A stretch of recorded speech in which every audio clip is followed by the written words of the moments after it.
Bonjour, moi c'est Sophie, j'ai 34 ans et je viens de Belgique. Ma situation de départ, c'était qu'il y avait toujours un petit peu de présence de dépendance affective, la peur de la soumission entre autres, affiner mon outillage, mon outillage au niveau développement personnel. Ce que l'accompagnement m'a apporté clairement des prises de conscience, des outils que j'intègre dans mon quotidien tous les jours. Alors ce que le coaching m'a permis, c'est déjà de mieux me comprendre, de mettre en mots ce qui avait du sens pour moi et de sortir de la culpabilité. Notamment par le biais des valeurs, de mettre en lumière en fait ce qui était important pour moi, ce qui m'a permis de sortir de la comparaison et de l'auto-jugement en me disant oui, j'ai l'impression que l'autre est mieux que moi je suis moins bien. Donc ça permet d'avoir une meilleure vision de soi-même. Au niveau des croyances limitantes, j'ai pu mettre en mots des choses qui me bloquaient. Et donc ça me permet franchement d'avancer beaucoup librement, peu importe les projets ou dans les relations. On lâche les poids, on lâche les sacs qu'on porte sur notre dos depuis toujours, on va dire, depuis des années, mais en fait je crois que c'est depuis toujours. Et donc avancer beaucoup plus librement.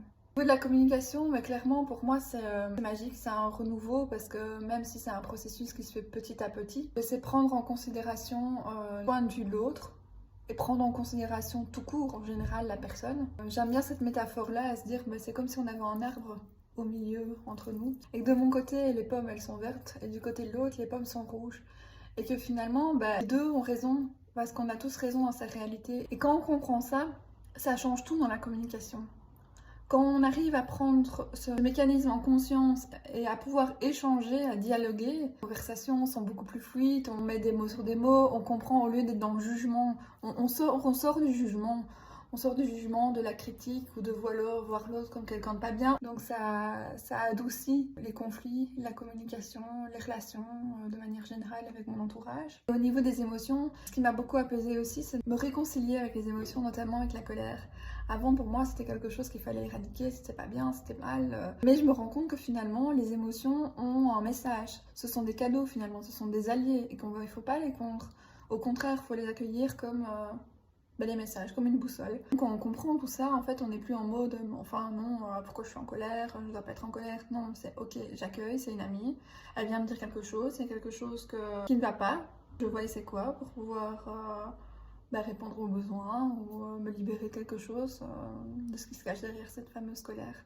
Est-ce que je recommanderais l'accompagnement? Évidemment.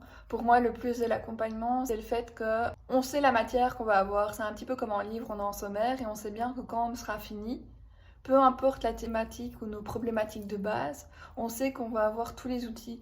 Alors évidemment, le contenu des séances peut être différent en fonction des exemples qu'on amène par rapport à notre vie, mais les contenus théoriques, on les aura. Quoi qu'il arrive, quoi qu'il se passe, peu importe nos exemples de vie, voilà, on sait à la fin, on va sortir avec tous ces outils.